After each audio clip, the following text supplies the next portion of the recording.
Hello there. What you're going to see is a video of me walking some of the tracks at my local wetlands reserve. It's the first time that I've walked there in years. The last time that I walked there, it was pretty basic, and it was just a circular track around a main large wetland pool. That's totally changed, as I've found out. There's a lot more. They've worked a lot more walking tracks, developed a lot more walking tracks, and it's much more extensive. And so I really did take a decent walk. Sorry, some of the footage you're going to hear a lot of wind buffeting. Sorry about that. Unfortunately, the camera that I use, my action camera that I was using, is a Yi light, and it does not have a provision for an external mic. Otherwise, I would be using the Rode with the dead mouse that I have on this camera. I can't do that until I get an action camera like a GoPro or a DJI Osmo Pro, which I probably will get rather than the GoPro. And until I do that, yeah, you're going to hear a lot of wind buffeting. So some of the footage is, when I'm talking, is what's the word? Not legible. You can't really tell what I'm saying. Sorry. Yeah. Also, yeah, I've got yellow teeth. I know. I need to get that addressed, and I will. Now that I've stopped, pretty much, 99% of my sugar intake is gone. I'll go and get my teeth done, because I don't like dentists, because as a child, my baby teeth, they were so strong that they wouldn't come out, and they were giving me migraines because the adult teeth were pushing up against them. And so I had, at the age of 11, I had 12 teeth taken out in 3 weeks, 4 every Saturday. So I'm not scared of dentists, I just don't like them, and I don't like going to dentists. But anyway, so that's another matter altogether. But anyway, so what I discuss is just, the area in general, the wetlands, and I also discuss being on the keto diet and the benefits of it, and how life transforming it has been and is. And I would highly recommend anyone, I'm not going to preach to anyone, but I would highly recommend, if you have trouble losing weight, if you have a belly, if you just can't seem to lose weight on the bullshit diets, go keto. And like I say in the video, to lose 13.5 kilos in less than 3 weeks is just amazing. And I do say that I do regret not having taken before photos, because the before and afters would be serious. There would be a serious difference. Yeah, so it's a long walk, and I do chat all the way through it. So if you're bored by my monotonous voice, yeah, just skip through it, whatever you want to do. But a lot of what I have to say in that video is, it's pretty good information, in my opinion, which doesn't count for much to a lot of people. So I hope you enjoy it, and I'm sure my little buddy will enjoy it. Yeah. This guy is supposed to be a lemur. Yeah, because I like lemurs. If I was gonna have any pet, if someone said to me, "Oh, what pet would you like? What animal?" It would be a lemur. Yeah. So hope you enjoy the video. See you later. Hello. Traffic's died down a bit. I'm quite literally standing at the corner of my street. My house is about 100 metres, about 300 feet behind me. So I just wanted to, just wait for this car to go past. I just wanted to show everyone just how lucky I am. Oop, got a dodgy car. just how lucky I am where I live, because so I've just crossed the highway, which is about 200 metres from this intersection is about 200 metres from the centre of town, sort of the centre of town. And so I just want to show everyone just how lucky I am about where I live. I don't really want to tell you where I live for obvious reasons, but I do want everyone to see what a fantastic place this is. So, to my right, you can see it. There's some campers. There's a lot of tourists that either base themselves here and and go around, or just pass through, stay maybe a little while. But so what you're looking at is it's a park that is sort of dedicated to the sugar industry, the sugarcane farming industry, because that is the predominant crop grown in this area. There's a bit of beef. It used to be actually quite a large tobacco growing area, but that obviously fell out of favour. Now, so there's a car park here specifically for the caravanners and motorhomes and that. So I literally have to walk to get to this place. It's a wetlands. It's a wetlands. What do they call it? I don't know. A wetlands reserve, sanctuary, wetlands sanctuary, I suppose. And so I literally have to walk. I don't know, 300 metres, maybe. 300-400 metres. Yeah, probably about 350 metres. And that's how far I have to walk to get to the entrance of this wetland sanctuary. They did spend a fair bit of money on it and jazzed it up a fair bit. And so I haven't been here since they've I suppose improved it, or I've assumed that they improved it. So we're just going to go and have a look at it, because I actually haven't been here, like I said, probably, God knows, a long time. Yeah. So there's a local rugby club I'm going to go through. The past. A bit strange, or is that the entrance over there? No. Where is the entrance to the wetlands now? Is it over there? I don't know. I think I'm lost. No, it's not there. Alright. Must be through that car park there. Like I said, it's changed like a lot. So in those years since I was last here, so that's pretty good start. I don't know where the entrance to this place is. Alright, so it's got to be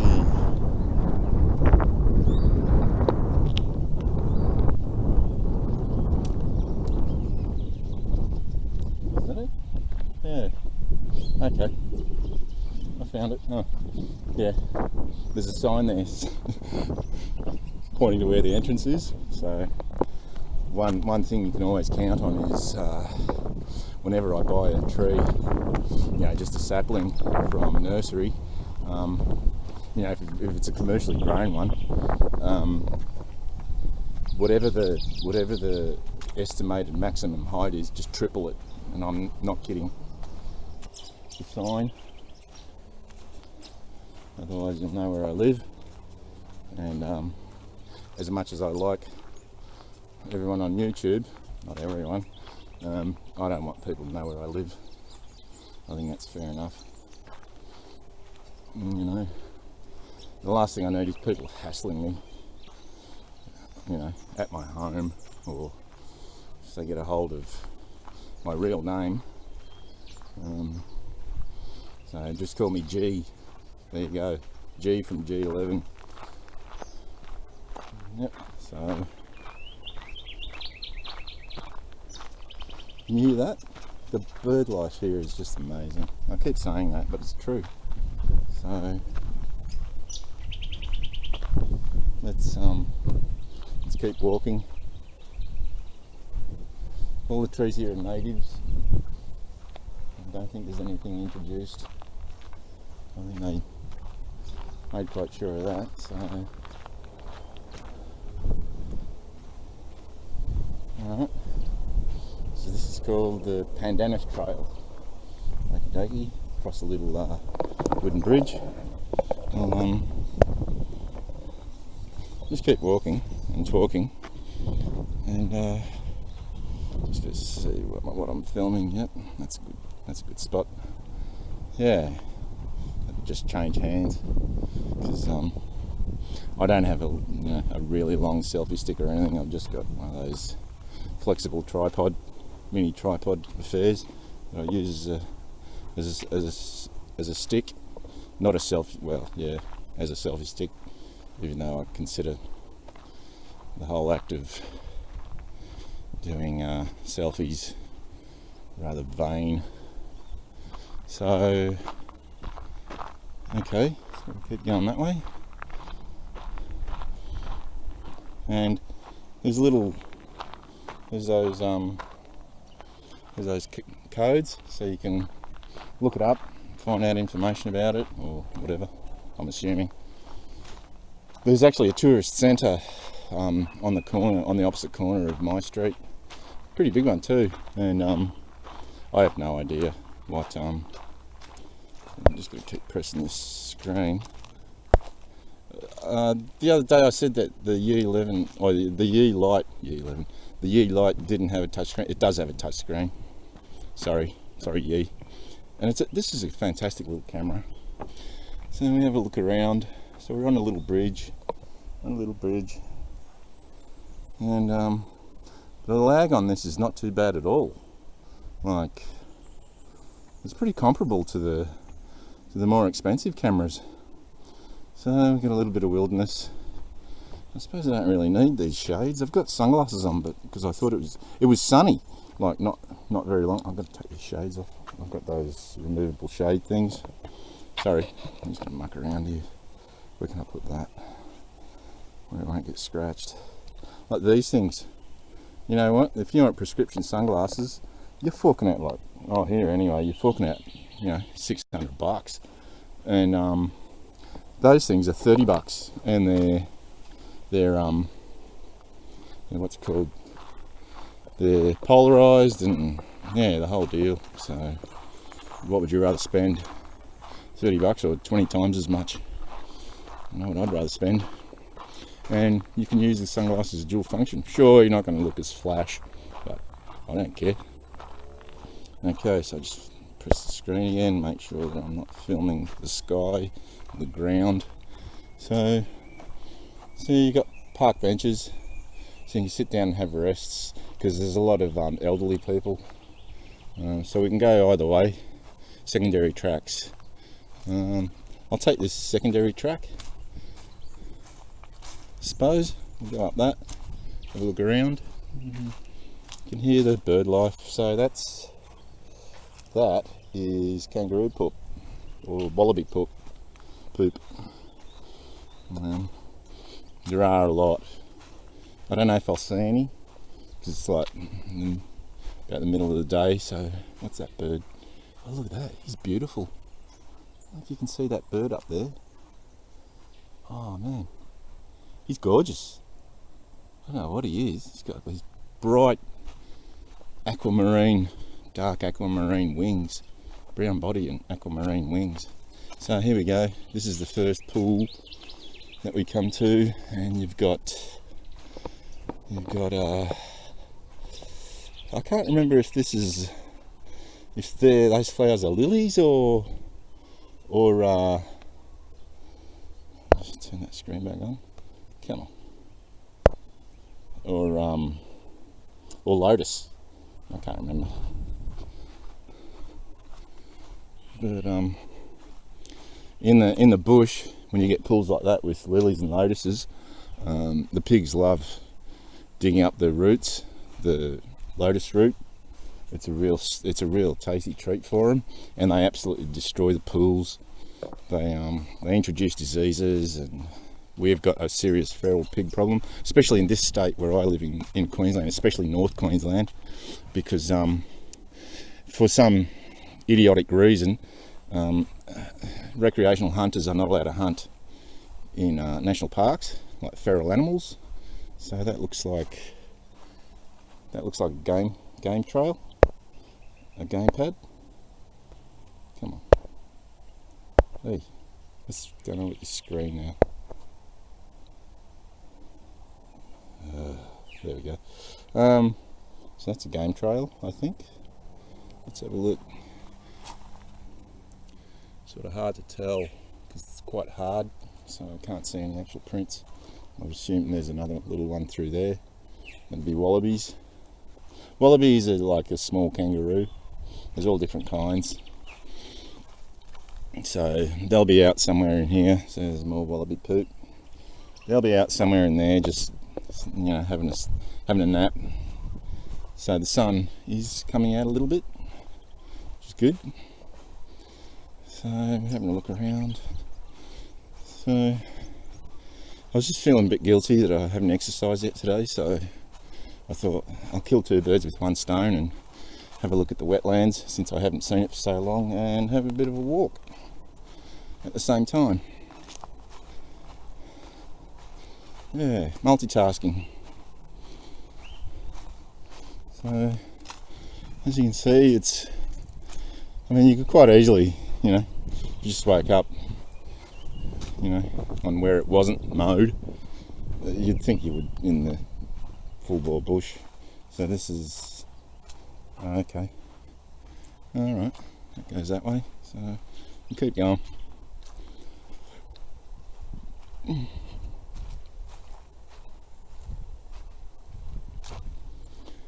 Let's have a look. So what we've got there is pandanus. It's called pandanus. You can use the leaves, once the leaves are dry, they're pretty tough. You can use them for cordage or whatever. But that vine, I'm not sure what that vine is. More than likely there'll be a tuber at the bottom of it growing. Now there's an introduced tree that we have a lot of here, and so is it one too? Yeah, it is.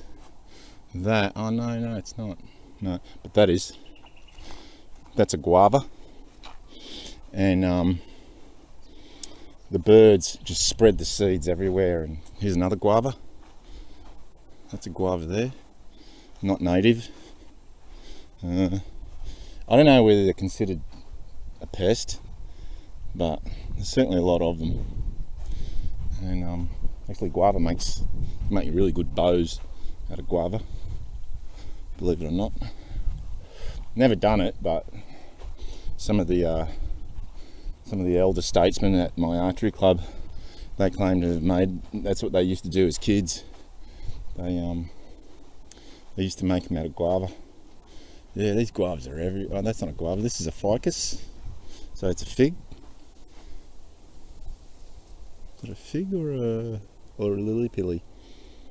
No, that's a lily pilly. So we call this a lily pilly. It's, what genus is it? It's genus, it'll come to me. I'll tell you later. So lily pilly is a native that fruits. It's very popular with the bird life. So that's pandanus fruit up there, which I don't know if it's edible or not. Don't really want to try.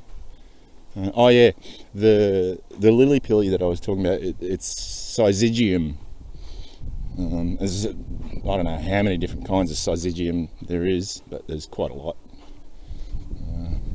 More guava. Oh no, yeah, that's guava. You can see the fruit on it. Don't really want to go out there in case I step on a, what we're here in Australia called Joe Blake's snakes, because yeah, especially at this time of the day, it's sun out, you know. It's, well, in the north you'd call this springtime. We don't really have a spring. It's just wet season and dry season, pretty much. Yeah, so I won't be surprised if I see a snake, but they're not stupid. You know, as long as you're not trying to sneak up to them, they'll just scoot off. I've never been charged by a snake. I've certainly encountered quite a lot, not a lot, but quite a few, and with only one exception, with a aggressive. All the rest of the time they were not aggressive. Here we go. Here's another walker, having a good time. How you going?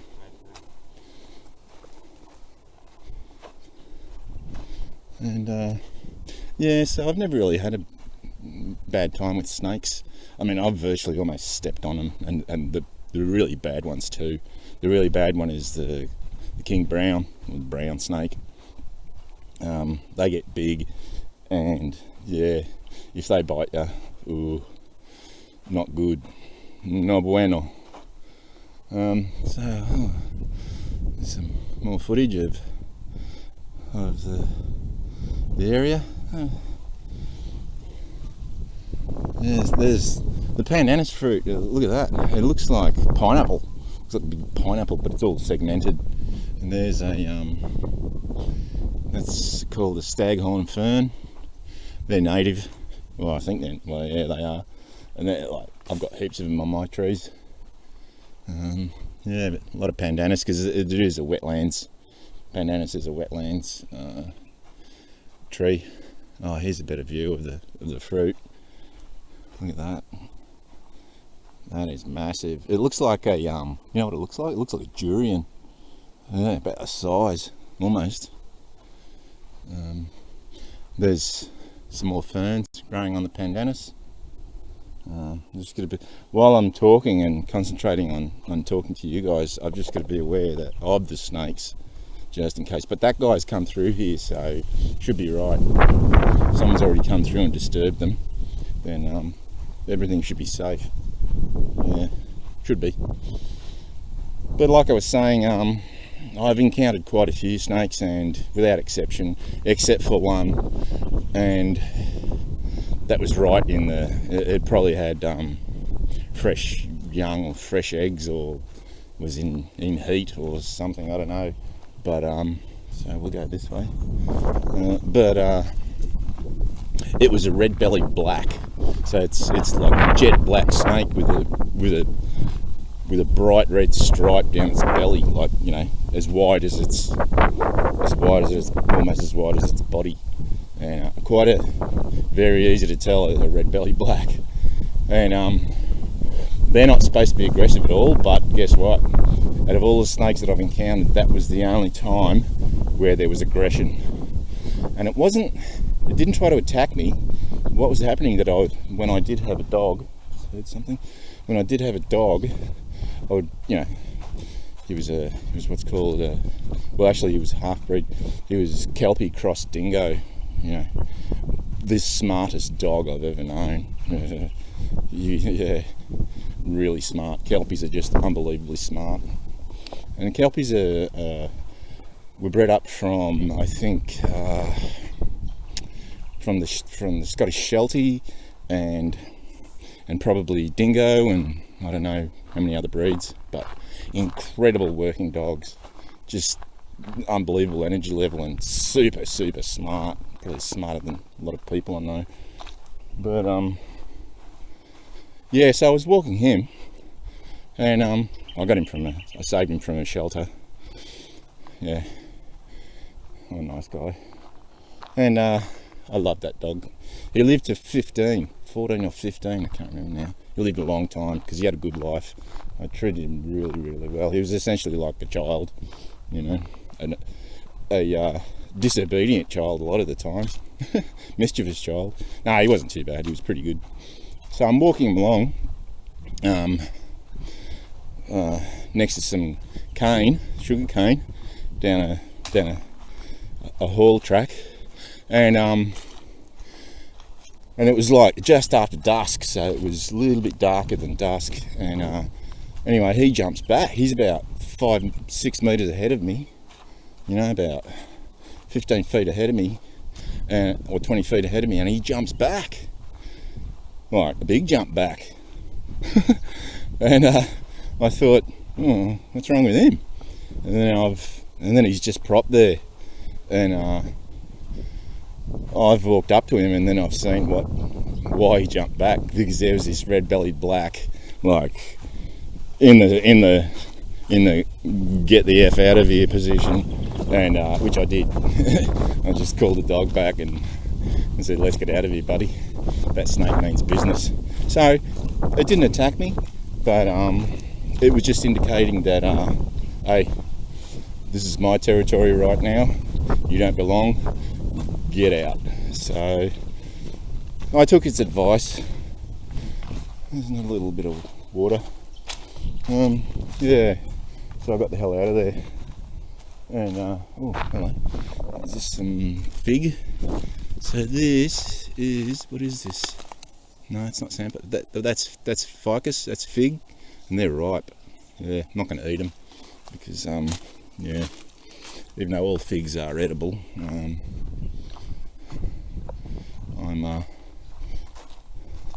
it's fruit, and I'm avoiding fruit, or eat very little of it, which a lot of people might say, oh, that's not very healthy. Well, yeah, it is actually, because fruit is just chock full of sugar. Unfortunately, the fruit that we used to eat is a totally different situation when it comes to eating fruit these days. I mean, I can go to my supermarket and just buy just about any fruit that I can think of. Not just about any, but a lot of fruit out of season, and which is not natural, because traditionally what we did as humans foraging is that if we found fruit, we'd just gorge ourselves on it, because it only stayed ripe for a very short amount of time. There was no refrigeration. You couldn't pick a green and then gas it with, methyl bromide, I think it is, to get it to ripen. Or a green oranges to change colour to orange. That's what they do. If you go to a commercial orange orchard, I think lemons might be lemons too. No, I think it's just oranges. All the oranges are green, and you're like, oh man, that thing's not right, but it is. What they do is, I think they use methyl bromide to gas it and make it change colour, which I'm not a fan of. There's a bit of a lane down there. I'm not going to go down there. Stay on the walking track. So, I mean, there's another ficus, another fig. Very right. Oh, the birds are going to love that. They're going to spread that everywhere. Yeah. See, what we've done is we've taken we've broken the cycle that fruit had. What we do is that we get a fruit tree, we light the fruit off it, and then we clone it. So any variety of fruit that you get, or most nurseries anyway, most commercial nurseries and larger ones and that, is cloned. So it's one variety of fruit of a species, and they just clone it over and over, just cuttings. They just take cuttings, and they produce thousands of saplings from that. Whereas, so this tree here is interesting. This is a I don't know what the proper name for it is, but we call it a bush almond, and it produces a fruit which is pretty much inedible, but when it dries out, there's little birds. It produces a seed that's very much like an almond. Let's see if we can have a look at this bird. Yeah, there they are. The birds hopping around in there, little fellas. Yeah, they're not sparrows. I don't know what they are. We don't have any sparrows here. No, I've never seen them. We do have a lot of willy wagtails. I don't know what their proper name is. It's little black and white birds that never sleep, and I'm not joking. During the day they chatter, chatter, chatter, chit, chit, chit, chit, chit, and then at night they sing. You know, because I used to hear these birds at night, and I was like, "Oh, that's a pretty song. Wonder what these nocturnal birds are." And then I don't know what's going on with that one. Yeah, interesting. And then I, you know, found out that it's actually those little buggers, the willy wagtails.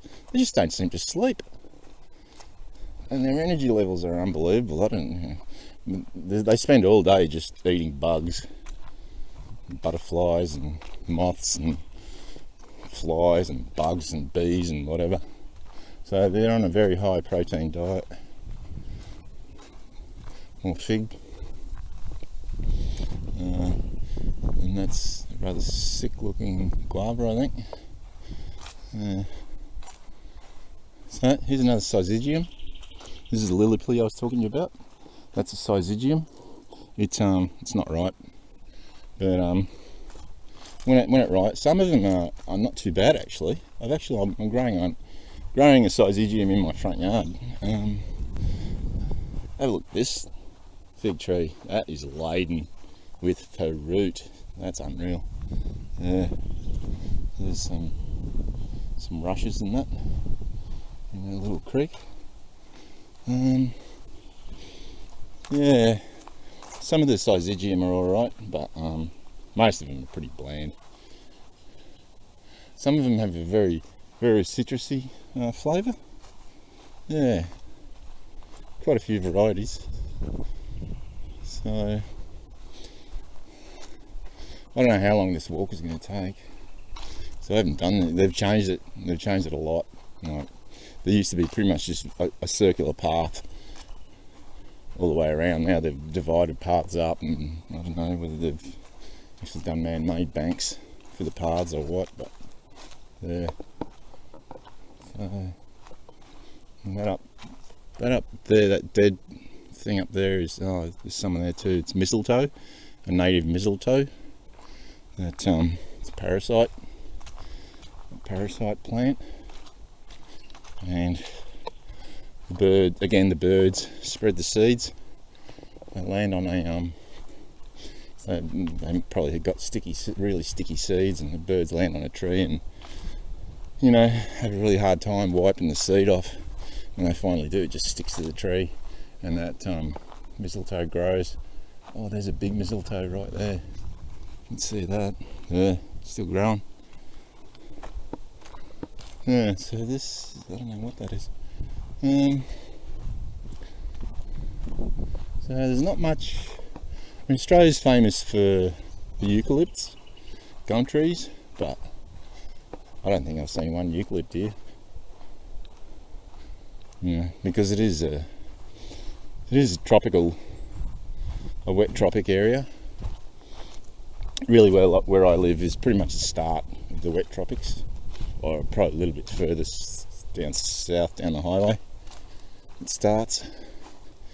And a lot of the time you can literally draw a line where the wet tropics start and the dry tropics start.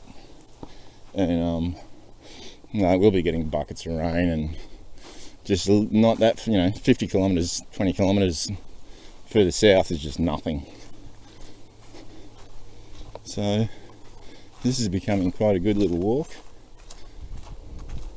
Lucky I decided to bring a spare battery with me. So see if we can do some close-ups of some stuff. I've only got the E-Lite, the action cam. I haven't got a good camera. I didn't want to bring the good camera just in case it started raining, and yeah, I only just bought it, and it's really hard to get another one. So this is that what's it called? The bush almond, another one.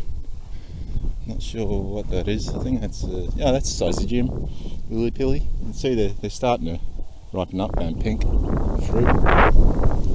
So There's all bulrush out there.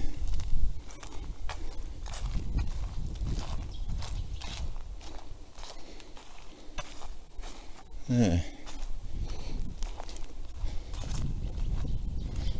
So I'm not sure what's happened to all the well, there's obviously wallabies here because we've seen poop, but not much.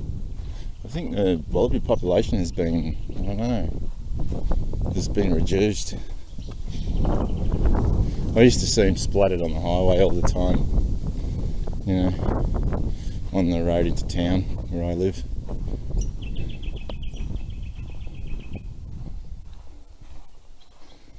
But yeah, there's not many. Like last time I was here, they were just everywhere, just, you know, laying around in the shade when the sun was out. But I just don't see them anymore. Not sure what that red fruit is. I think I know what that is. I think that not sure what the proper name for it is, but I think that's a gimpy, and those leaves have got tiny little barbed hairs on them. They're really sharp. And when I was in the army, we were told, hey, listen, if you're out in the bush, when we were out in the bush and you haven't got any toilet paper, don't grab one of those leaves, because apparently one soldier did make that mistake, and he suffered for a long time with his bum. Yeah, bum stories again. Sorry, bum alert. Yeah, that looks like a guava. Yeah. So this is a nice little rest spot. This thing's still recording, yeah. Okay, so you can overlook part of the wetlands. Here we are. Yeah. Try and get a good shot. Yeah. It's pretty dry at the moment. We haven't had any. The wet season has not started yet. We've had a little bit of rain here and there, but it has not. The wet season proper has not begun. When it does begin, yeah, it can be pretty full bore.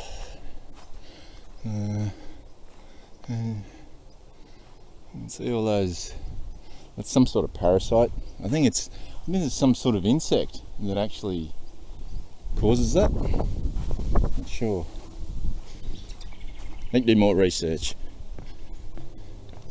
Another little bridge, and as you can see, there's no water in it.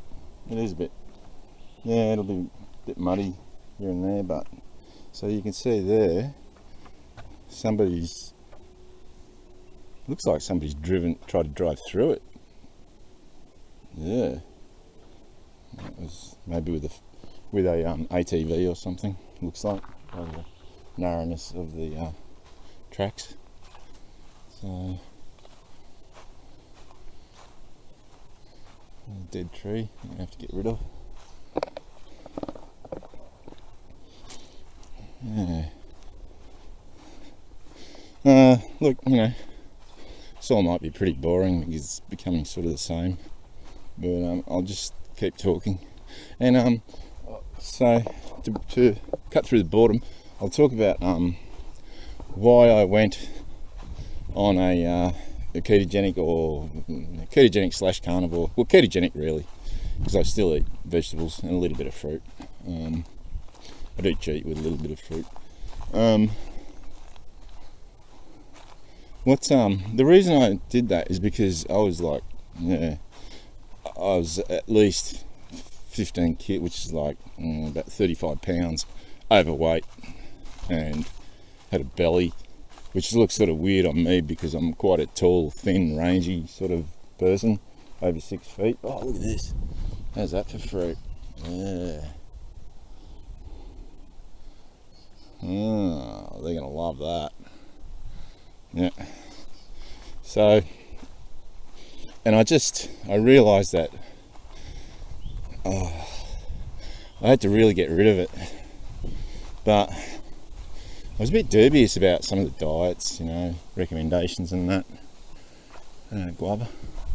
And another guava. And but one of the channels that I do follow is Joe Rogan, and probably seeing Dr. Sean Baker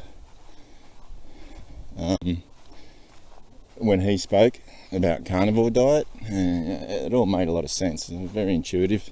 Human beings have been eating meat for millions of years.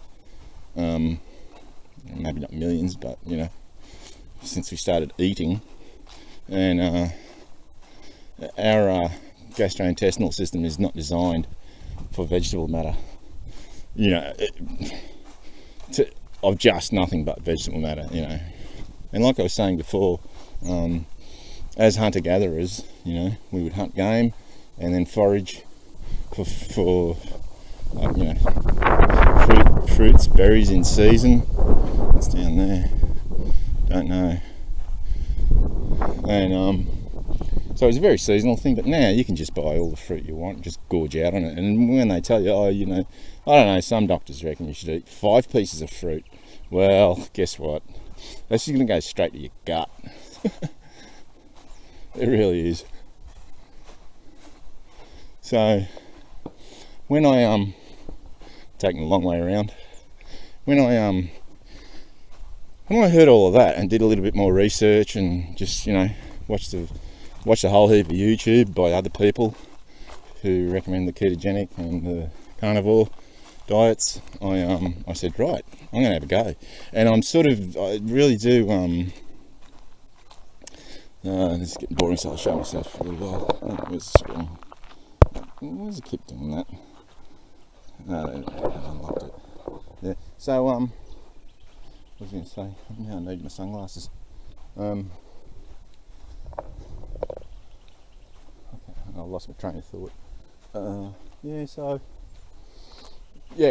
That's right. My regret is that I didn't take, get those sunnies out, that I did not take a before picture to show you how my belly was. And without a doubt, sorry about this, I'm just putting my cheap thingamajiggers on, sunnies on. Yeah, that's better. I sort of regret not having taken a picture. Even though I've still got a bit of a belly because I haven't done any real core exercises, which I've got to start doing. And, but the fat, seriously, in less than 3 weeks, or in 3 weeks, I lost 13.5 kilos. Convert that to pounds, that's a lot in less than 3 weeks. But, as soon as I stopped eating sugar and bread and rice and potatoes probably one of the less worst ones, but all that, because I always love, I love rice, I really do, and I love Indian food and I love Asian food, and my god, it's been it hasn't been a struggle, but because the change was so drastic and just so life transforming so quickly that it's like a revelation. So because it's easier when that happens, it's a lot easier to maintain that diet because you're doing yourself good. If that battery's about to die or what, it's flashing. You're doing yourself good. And what was I going to say? So it's not that hard because the results were instant, almost instant. Like my bowel movements changed. Improvement is just beyond belief. Everything. I used to get a really, really furry tongue.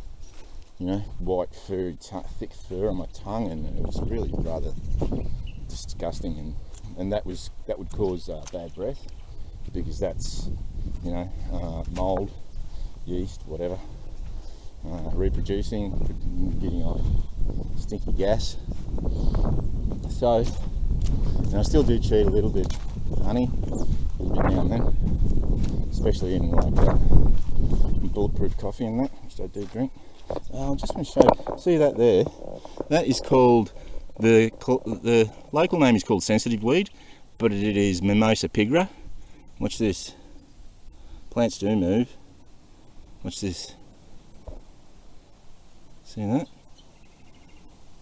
Now, this, they used to have commercials on TV about, if you see Mimosa pigra, you need to report it to us so that we can eradicate it. All the time. They used to be like, they used to do letterbox drops and commercials on TV about it, and now there's nothing. They've given up.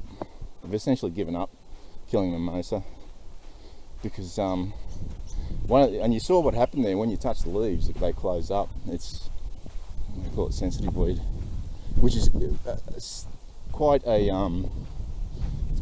quaint thing to a lot of people.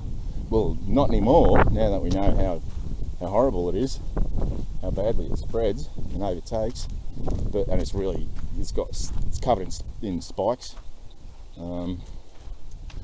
What people used to do, and I remember seeing people do this, back in my army days, in one of the training areas there was a fair bit of it, and people used to bring little, because we were mechanised. So they used to bring little pots and put them in a pot and take them back like little small plants, and so they were essentially spreading, because those flowers, they just blow, the flowers, the seeds just blow everywhere. So they were essentially spreading that noxious weed, you know, quite innocently, but yeah. So here they've just given up on it. Now where was I? Oh yeah, the diet. So normally this would be this would be quite wet and be a lot of ducks and water birds and pelicans and you name it, because there would be fish in there, but it's quite dry. So I'll have to take you here again. Yeah, so this would be for a lot of water there, but nothing now. But yes, where was I? Diet. Yeah. So I used to, one of the issues I had was getting a furry tongue, and that was essentially a yeast infection or some type of mold, probably some yeast, wild yeast, and or there's yeast in your body, you know, yeast cells in your body, there's yeast in the air, you're breathing it in all the time. But yeah, so that was disgusting. I don't get that anymore. The other thing I don't get anymore is under both my toenails, and I never took a before picture. I had no idea that you know, like I said, the change was going to be so drastic and positive. And under both of my toenails, there was a big, like a scallop, a semicircular patch under pardon me, under both of my big toenails, which was a fungal infection. And I had that, I tried everything. I had that I had that until I started this diet, until I did this diet. Now all of that's grown out, like, pretty much completely. And because what happens is when you are consuming a lot of sugar, and I was, that's what, because yeast is a mold or a fungus, whatever. Because yeast and fungus, they love the sugar. They love the sugar. Molds, yeast, whatever, they love sugar. So if you're consuming sugar, you're essentially providing them with a perfect habitat, because it's nice and wet and warm, and heaps of food in the form of sugar. So since I've cut right now, I do sneak the odd chocolate wafer or Rocky Road biscuits. Yeah, now and then, not all the time, not every day, but yeah, sometimes. Because when you are eating a diet that's really high in fat, and yeah, I am, you know, little sweet treat after dinner is quite pleasant. So yeah, I'm being naughty there.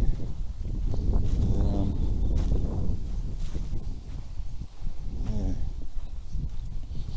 Where are we? Okay. Yeah, so back to the diet. I have to tell you, it's just, you know, I tried to tell my next door neighbour about it. You know, and I said, look, I've just lost, over 13 kilos under 3 weeks. And I went, oh yeah, you do look a lot trimmer, and that, and they, both my neighbour and his wife, they got medical issues.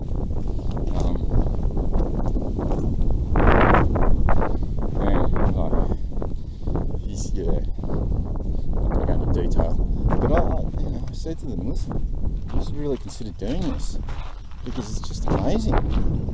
And one of the issues that he had, and he's just totally dismissed it. I don't know, I'm assuming he's totally dismissed it. He hasn't told me anything. Is that he's of Scottish descent, and he loves his oats. He loves his porridge. And oats are probably one of the lesser evils as far as grains are concerned, but virtually no nutritional value, believe it or not. And oh no, it's ducks. The first ducks. There we go. There are ducks here. Yeah, where there's a little bit of water, there's ducks. So these, I believe, are lilies. The purple ones are lotuses. Yeah. Oh, and there's a heron. Yeah. He's fishing for fish. No doubt there'll be small fish in here. Probably small tarpon, maybe milkfish. Yeah. Well, this is a nice little walk, flanked by trees. Yeah. So anyway, yeah, my next door neighbour. Love me oats. I got to have me oats. I'm telling him, well, yeah, okay. Oh, which isn't so bad. That wasn't the worst. The worst that he says, oh, I love my lollies, which is candy. He loves candy, eating candy, like hard-boiled candy and that, and whatever, caramel candy and whatever. I said to him, mate, you really should stop doing that because that's poison. And he just said, no, I love my candy. I'm not going to give that up. So, yeah. Out of the goodness of my heart, I tried to help them, both of them. But, no. Oh yeah, and the wife, she says that she's allergic to red meat. Okay. I don't know, maybe she is.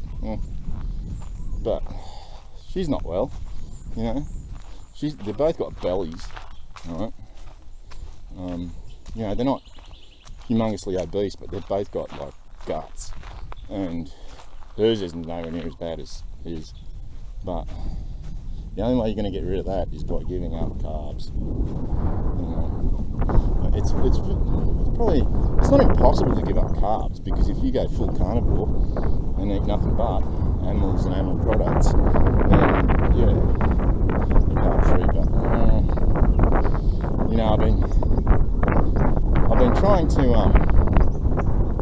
I've been trying to make keto bread, keto rolls, keto bread, keto buns.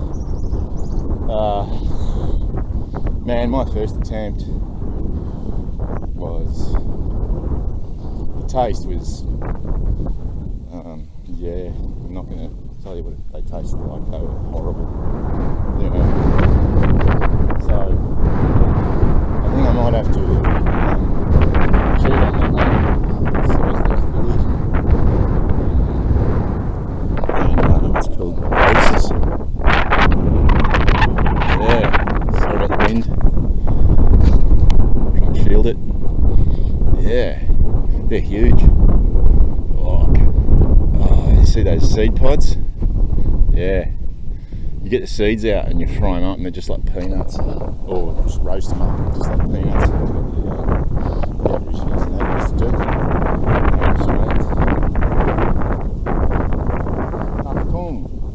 Alright, so we got German and Japanese. Okay, crocodiles. Yep, they're everywhere. Oh yeah, they're everywhere. What happens is when this area floods, where I live, it just becomes one massive lake, pretty much most of the area, half the town, and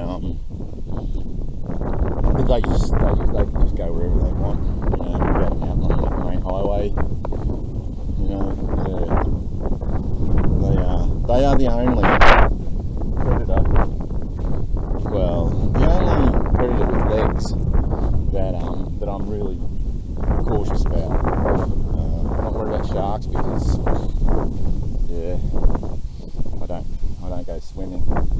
Even though I do wade through water when I go fishing most of the time, but it's very shallow water and it's clear, and if I can't see the bottom, I just don't go in that water.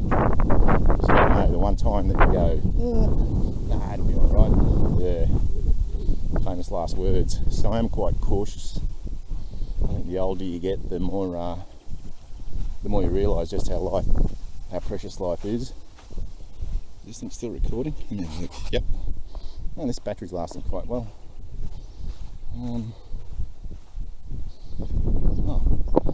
Ducks. Yeah, more ducks. There we go. More ducks. They will be, not sure what kind of ducks they'll be. Probably whistling ducks or something, or black duck. I don't know. I'm not too up on. Oh, that's a pretty bird. What do they call it? A lily hopper or something or other. Yeah, long legs. They just stand on the lily pads. Yeah, that's crocodiles are really the only partially terrestrial. They are. Oh look, buddy, a turtle. Let's have a look at him. Hello, Mr. Turtle. So this is a native turtle. Looking very nice, very beautiful, very inquisitive, fresh out of the water. I don't know what he must be just warming himself up. Beautiful. Yeah. There you go. Yeah, we've got some more walkers coming up. Tourists.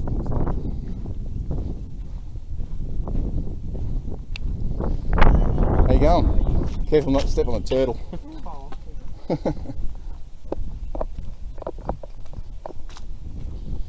Yeah, what size are those lily pads? They are massive. Yeah. They are massive. So, yeah. That was lucky, seeing that little turtle. Is that another one? No. Oh, that's a seed pod. Lotus from Lotus. So Lotus provides quite a good deal of food. You can dig out the root and roast that up like sweet potato, and if it, when it's still green, and once it's gone dry and that, you can get the seeds out of the pods and roast them up and eat them. So yeah, Lotus is a good source of protein and carbs. Yeah. But if you were desperate and starving and lost out in the middle of nowhere and you came upon the wetlands, you can guarantee that there's going to be food of some type. There's either going to be, like if you did come up to a pool, a billabong as we call them, and there'll be vegetables like the lotus and that you can eat, or turtle. Poor old turtle. If you're starving, you're going to eat it. Apparently it's supposed to taste really good. And then the other thing that would be there is probably rasp snakes. I call them rasp snakes because they're really, really rough.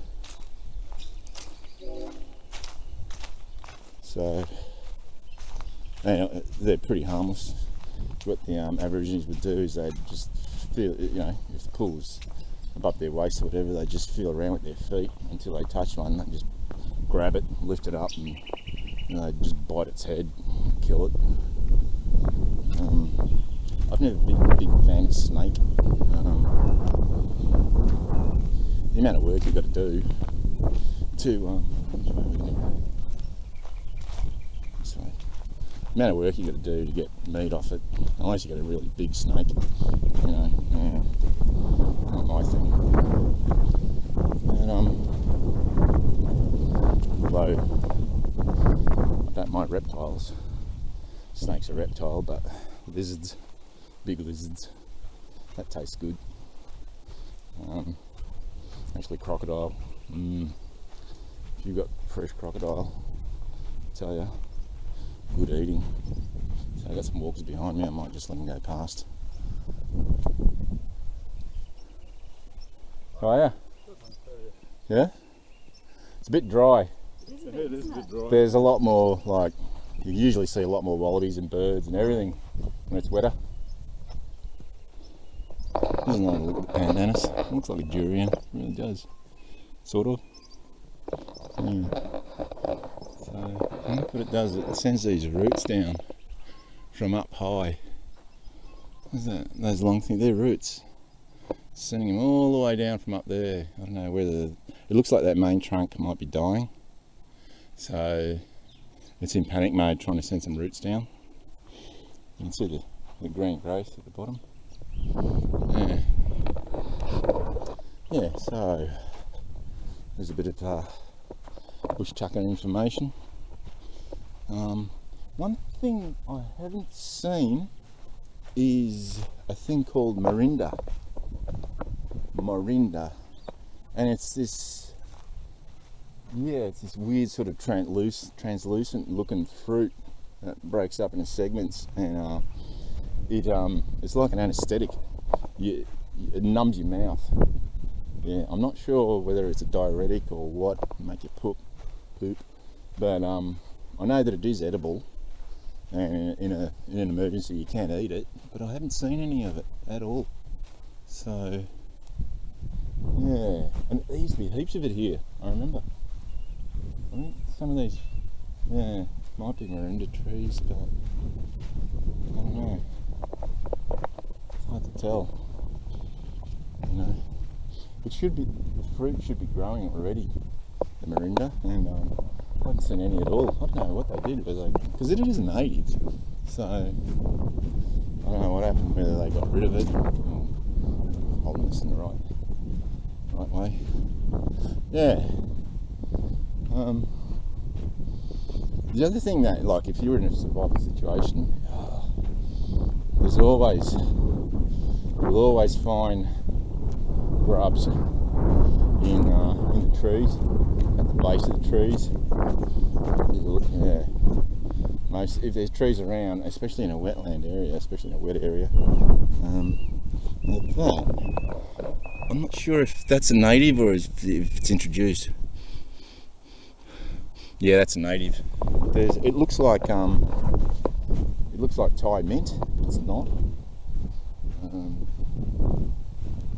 And the Thai mint looks very much like that, but it's not. I'm not sure if that's edible. You know, if I was really starving, I'd be focusing on, just for the nutrient value.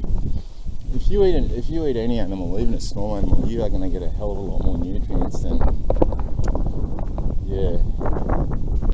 all, 10 times as much vegetable matter, even if it is fruit, because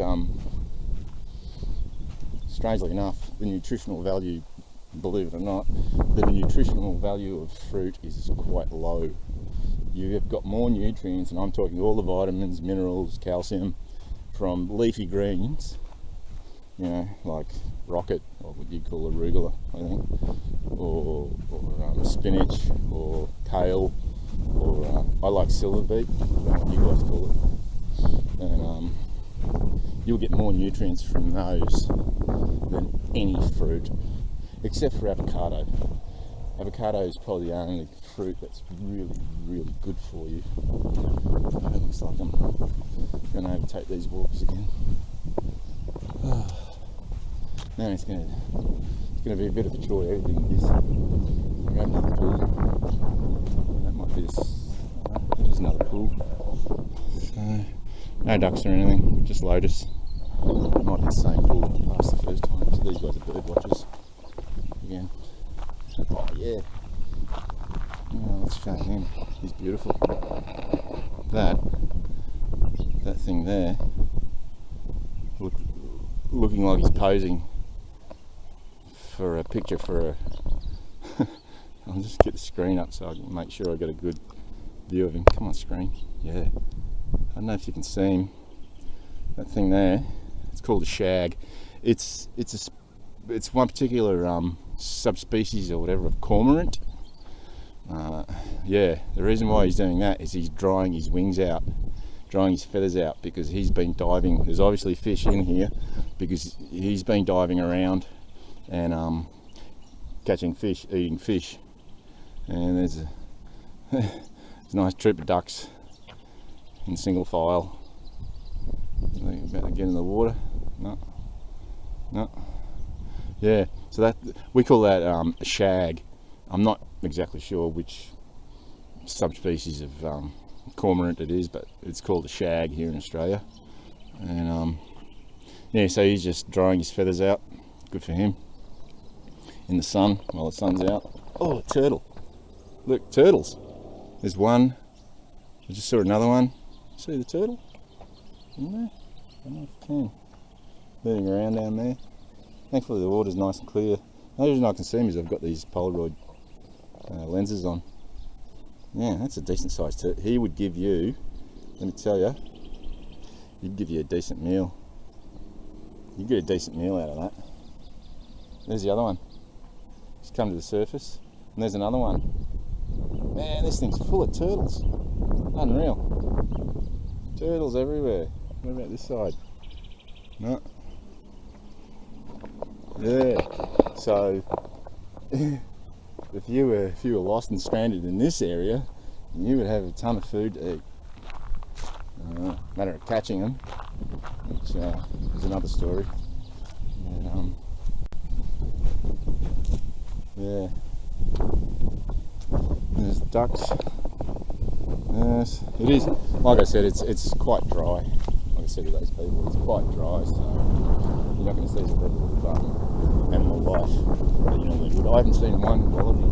I've seen their poo, but because the grass is so high, they're obviously hiding and not showing themselves. So yeah, I'll go this way. Or is that circuitous route? I think. No, I'll just go this way. This thing's dragging out. I didn't realise just how extensive they made the trails. Like, this is like three times as much walking track as there was previously. Oh, yep, there's some wallaby poo. Heaps of it there. Not sure why there's so much here. Yeah. Oh, that's fresh. So you can see the game trail. Probably off somewhere there. They're probably, because that's the rugby field over there, and that would have type of grass that they like to eat. And they are just a grazing animal, you know. So unfortunately, not a whole heap of animals, just a few. It's good. Yeah, nice good talk. And I didn't bring any water. That's alright. Let's see. Where am I? Right there. Back the same way. Yeah, so you know, if you've tried every diet under the sun and none of them worked, or they were just, you know, the results were just too slow, or you know, if you have a serious injury and you just can't exercise as much as you would like to or need to or should, just go on this diet. You know, your body's gonna burn that stuff off. Like, I can't even begin to imagine how much fat I had around my organs. It must have been a lot. So we're almost at the end, so I'm going to sign off for now. So until next time, see you later.